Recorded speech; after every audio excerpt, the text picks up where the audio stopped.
Good morning, everybody, and welcome back to the Jersey to Vegas podcast, episode number 44. We're going to talk about a couple things today, and mainly it's going to be involved around self-harm. For those of you guys that don't know what that is, it pretty much means hurting yourself, non-suicidal injury, so it's not really an intent to commit suicide or anything. Man, it's pretty intense to start with, right? It's a pretty intense topic to start with. So if this does trigger you like anything else, please, feel free to turn it off. You do not have to listen to this. But it is something that's pretty important. A lot of people don't know about it. No one is really aware of the situations, and I'm going to pull up some things on my phone, which is why I'm looking down to make sure that I don't mess it up. And as always, I'll go through some definitions. I will go through my personal experiences and my stories because I really caught myself doing this at a young age, mainly in my teenage years, and the reasons doing it I never thought were problematic. I never thought were alarming. I never thought were odd to do. And I always tell Nat these things, and she's like, people don't just do that. Well, so that's when it kind of drew to my attention that is maybe an issue. Maybe it is a problem for me as well as other people. Now, a lot of us have different forms of it. The more popular variations of self-harm can be cutting, like using a razor blade or a knife to cut, burning, where they take hot objects and burn their skin. But another way to burn is actually to rub certain areas of your body. I mean, I guess if that's where you want to burn it, right? Whatever.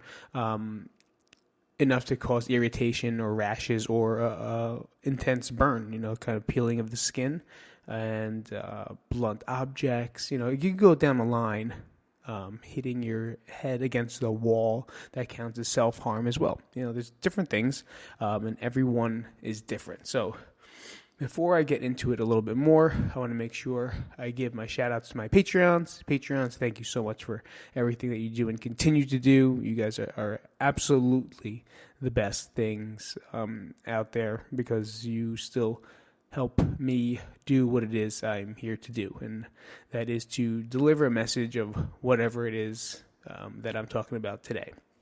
All right, I have boogers, so I have to blow my nose. And we also shout out Boost Fitness in Nutley, New Jersey. We'll shout out Bucktown MMA in Belleville, New Jersey. Outsiders Coffee in Jersey City, New Jersey. And I think that is it. But you know what I am going to shout out today? I'm going to shout out Bel Pace Pizzeria, mainly because I miss you guys. Yeah, I miss Bel Pace Pizzeria in Nutley.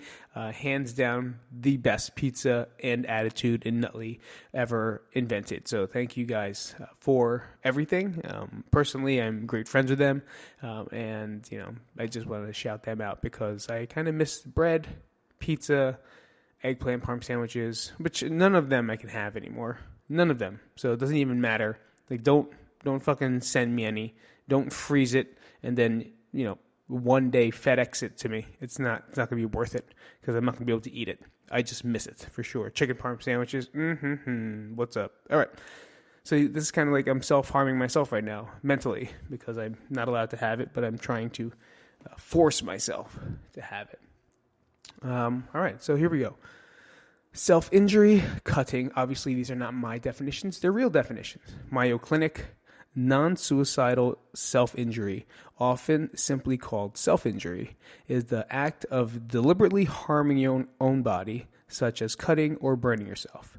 It's typically not meant as a suicide attempt. Rather, type of self-injury is a harmful way to cope with emotion, pain, intense anger, and frustration. While self-injury may bring a momentarily sense of calm and release of tension, it's usually followed by guilt, shame, and then returns of painful emotions occur. Although life-threatening injuries are not intended, with self-injury comes the possibility of more serious and even fatal aggressive actions. Okay.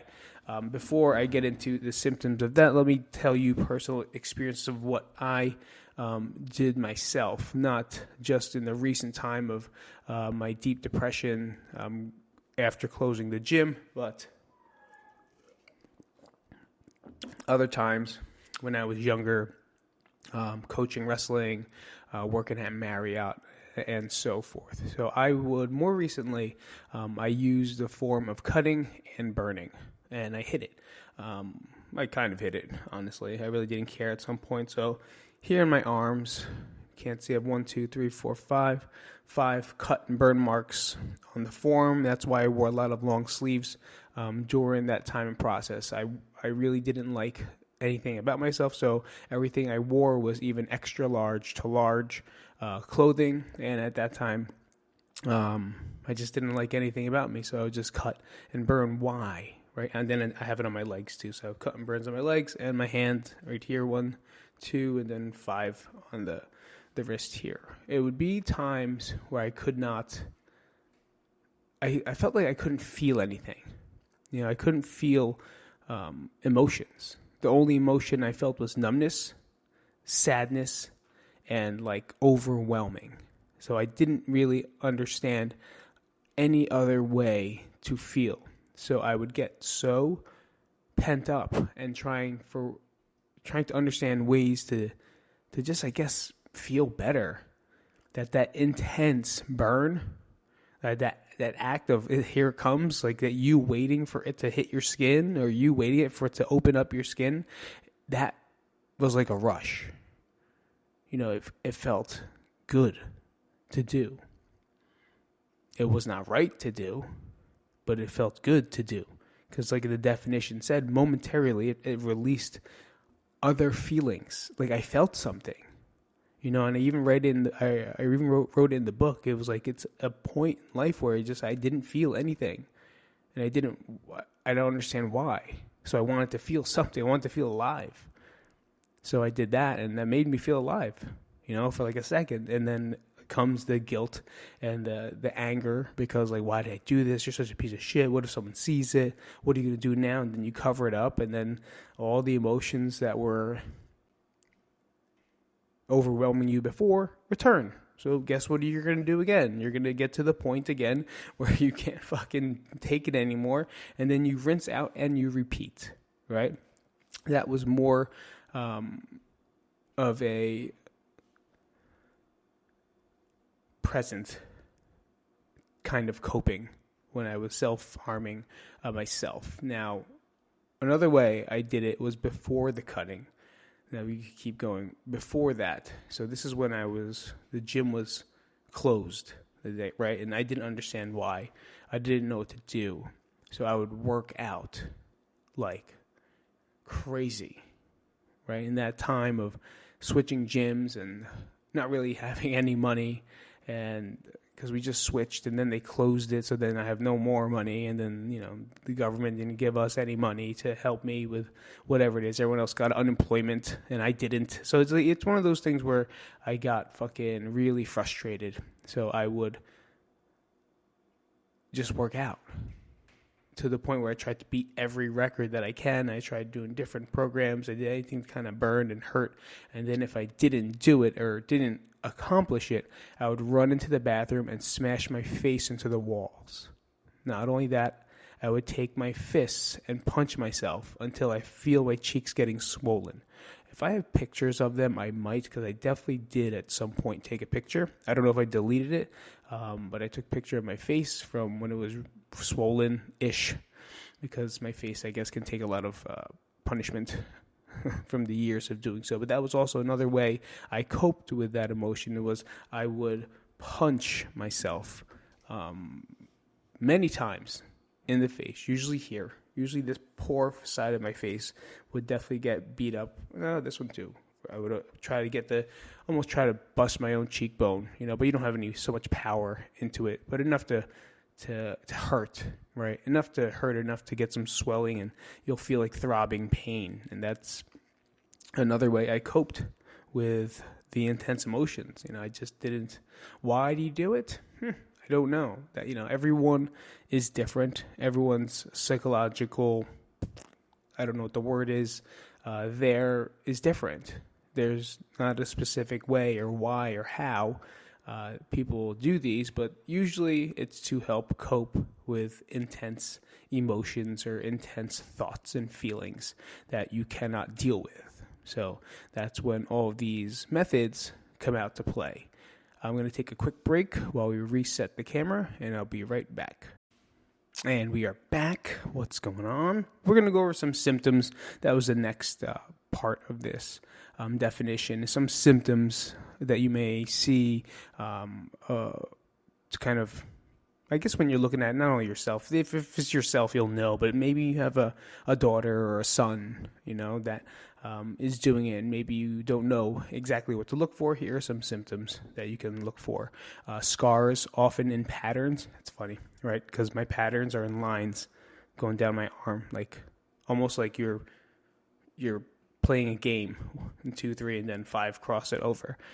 Fresh cuts, scratches and bruises, bite marks or other wounds. Excessive rubbing of an area to create a burn. I would do that over here.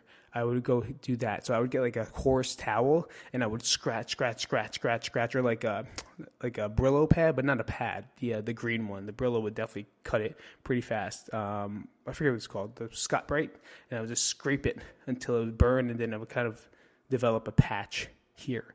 Honestly, I would do it in wrestling. I would do it in jiu-jitsu, and I actually have one here.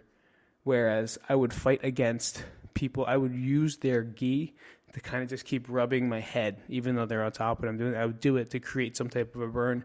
I don't know. It's just something that I did at that part. Keeping sharp objects at hand. You know what's interesting about that? Is that I still have the knife. Yeah. I used to have razor blades in my kitchen drawer, and I wrote that in the book. That was my new best friend. I used to have razor blades in the kitchen drawer at Hopper Avenue in Nutley, but I also had this little paring knife that I would heat up, right? And I threw the razor blade out. I threw the other knives out that I had that were like inside that drawer, but I didn't throw that guy out. I don't know why. That's interesting. It says keeping sharp objects on hand. Like, do I want to do it again? I don't know. But I still have it, and he's right there. Wearing long sleeves or pants, even in hot weather. Done that. Frequent reports of accidental injury. I don't have to report to anyone, so it's false for me. But I'm sorry. Let's make it about you. Frequent reports in accidental injury, difficulties in interpersonal relationships, behavioral and emotional instability, impulsivity and unpredictability, statements of helplessness, hopelessness, or worthlessness. That one really hits home, It definitely hits home because that's probably the main feeling that goes through it. And notice they didn't say anger, right? They didn't say when you're angry. And people think like when they're cutting, they're angry or sad. No, they usually feel helpless, hopeless, or worthlessness, because those are feelings of being empty, right? The reason people self-harm at that point are statements of helplessness, hopelessness, and emptiness or worthlessness, because you don't feel like you don't belong anymore, right? You don't feel like you can do anything, or you're doing everything you can and you don't feel like anything is working. You're sitting out there in the middle of an ocean reaching out and no one's grabbing your fucking hand. That's what it feels like. It feels like you're just drowning. You're sitting there and you're in a boat. You're not even in a boat. You're just fucking floating. Right? You're floating and everyone's just passing you on their speedboats. And you sit there and you just feel yourself drowning little by little until it becomes a lot. And then when it's literally too much, that's when you attempt the acts of self-harm or doing the things that you choose to do. And here's forms of self-injury. Some forms of self-injury. Self-injury usually occurs in private and is done in a controlled and ritualistic manner that often leaves a pattern on the skin. Examples of self-harm include cutting or cuts or severe scratches with sharp objects, scratching, Burning with lit matches, cigarettes, heated objects such as knives. Ooh, wow, that's crazy. That's what I did. Carving words or symbols into the skin. We can talk about that. Self-hitting, punching, or banging. Head banging. Definitely me. Piercing the skin with sharp objects. Inserting objects under the skin. Ooh, think about that. That's different ways where pain helps you feel something. Pain helps you feel like you're alive, because in the time of loneliness and emptiness, you don't feel like you are. You just feel like you're floating, not even being cared for, or don't want people to care for you. I don't want to say it that way, because a lot of people care about you. A lot of people care about the things you do, but you choose to not feel their care, almost like you're not worth it, right? Why would you care about me? What is it about me that you care about? I'm a piece of shit. I can't hold a business open.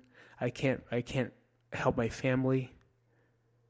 I can't even teach classes outside because I fucking hate it. I can't work out because I'm always injured. And these are the things that you define yourself with, and you can't do it. Or you feel empty. And for a sharp little moment, that fucking zing gets you, and it makes you feel good. But that's not good. That's not a healthy way to cope with this situation. It's not a healthy way to cope with the emotions at hand. I always know there's always another way, right? There's always another way to feel better. Is it the way you want? Probably not, because it's not going to be immediate, right? And I get that. But doing the things that we've done or doing the things that you're thinking about doing is not going to help you. It's not going to help the situation. It's not going to make the problems go away. It's not going to make do anything except for leave a mark, make you feel guilty, and make you feel the need to do it again and again and again and again. If you have an addictive personality, you're going to keep doing it. And I have an addictive personality. That's just why I probably have the knife still. Because there's times I'm slicing strawberries and I still take the dull end and, I fucking rub it through my skin. I'm not going to lie. I still do it.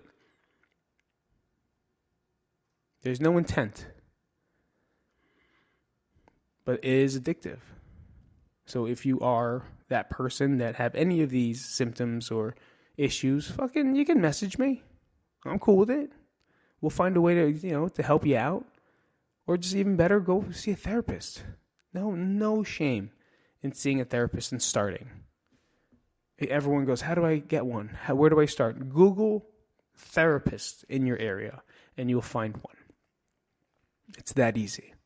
You may not like them, but at least you're getting the ball rolling. Right? Or find a friend that can refer you to someone that maybe specializes in this area that you need. But if you find yourself or know that you are at the point that you're doing most of the things that I'm saying or can relate to anything that I'm talking about, please seek help. And not from a best friend. Right? Don't call your friend that's just as dark as you are, because they're not going to fucking help you. Right? They're going to probably make you do worse. You got to find professional help that's going to help you find different ways to cope with your emotions or find different ways to cope with the things that you're about to do and or are doing. So definitely please do that. It's funny, it says when to see a doctor. Anytime. Here's a paragraph. When to see a doctor. If you're injuring yourself right now, even in a minor way, or have thoughts of harming yourself, please reach out for help. Any form of self-injury is a sign or bigger issues that cannot be addressed. Talk to someone you trust, such as a friend. Okay, I take it back. I take that back then. So let's see what they say. Talk to someone you trust, such as a friend, loved one, doctor, spiritual leader, or a school counselor, nurse, or even a teacher who can help you take the first step to successful treatment. While you may feel ashamed and embarrassed about your behavior, you can find supportive, caring, non-judgmental help. Cool. I take it back. When I said friend, I meant to say, did I say it? Bad friend? Not bad friend, but like a friend that's not going to help you. Like if you're depressed and your friend is depressed too, you guys are probably just be depressed together. That's what I meant with friend. But if there's a good friend, one that you know is kind of opposite of you, the one that you know that you trust, then maybe that's the first step that you need to do. But, get some help if you are there, and don't be ashamed. It even says you might feel ashamed or embarrassed. Don't. There's no shame in seeking help, and ever, ever, ever. All right, I'm going to take a break really fast because this shit's getting heavy. So, guys, I'm sorry if you're on YouTube, the camera, I don't know what happened. I pressed record, it broke, I don't know. So I do apologize for that, but at least you can listen to it with a lovely picture of something. I apologize, and we'll try to get the rest of this video come in right now. This is what you got to deal with until I get 3 million Patreons. Then by that point, then you're stuck with what I got right now. So again, another shout out to the Patreons for keeping the channel alive. If you are and want to help out the channel, please go to Patreon, give a little donation, help us, just build. It helps keep everything going. So thank you guys again. So we're going to talk about when a friend or loved one self-injures. I'm sure it can be stressful. I'm sure it can feel confusing. I'm sure it can feel almost like it's your, you take blame for it. Like, oh, it's all my fault, or what can I do? What else can I do to help them? So I'll read what it is it says here, and then I'll give you my take on what it is I feel that is important in here. When a friend or loved one self-injures, guys, just so you know, it's from mayoclinic.org, okay? I get a lot of my stuff from there. If you have a friend or loved one who's self-injuring, you may be shocked or scared. Take all talk of self-injury seriously. Although you might feel that you'd be betraying a confidence, self-injury is too big of a problem to ignore or to deal with alone. Here are some ways to help. This is for your child. You can start by consulting your pediatrician or other healthcare providers who can provide an initial evaluation or a referral to a mental health professional. Express your concern, but don't yell at your child or make threats or accusations. I hope I said that right. Preteen, teenage friend. A preteen or a teenage friend.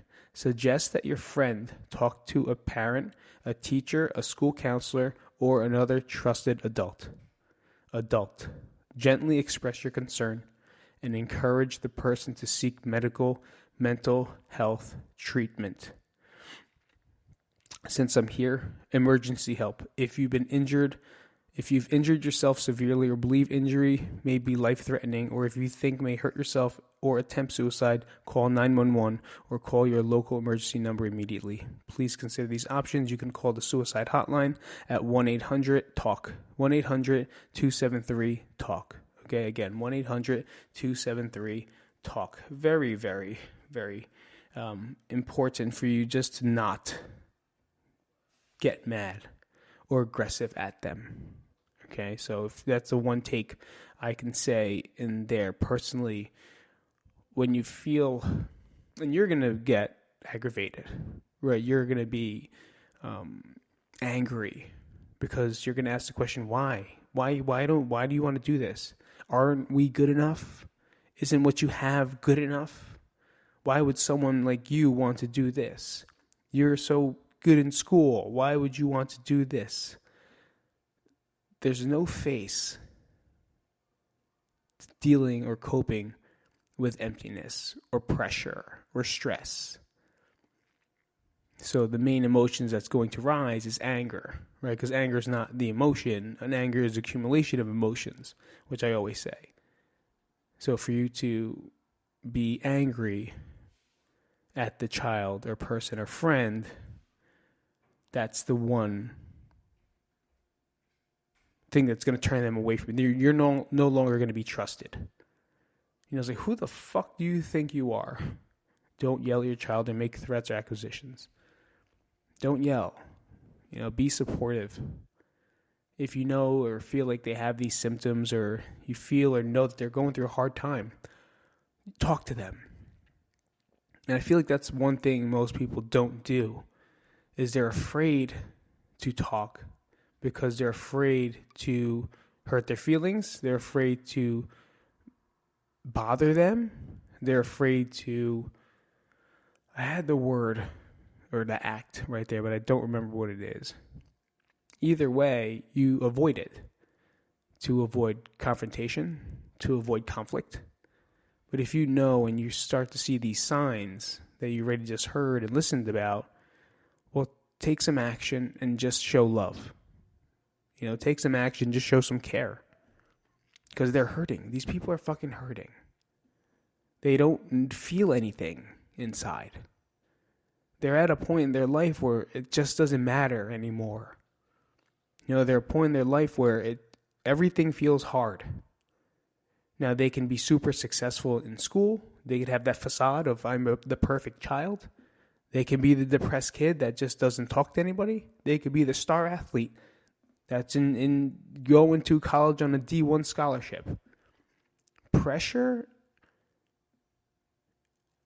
and that yearning to be perfect is just as tough as the kid that lost everything and that's super sad and angry. Everyone's different and everyone's going to find their way to cope with it. But we all know the signs now.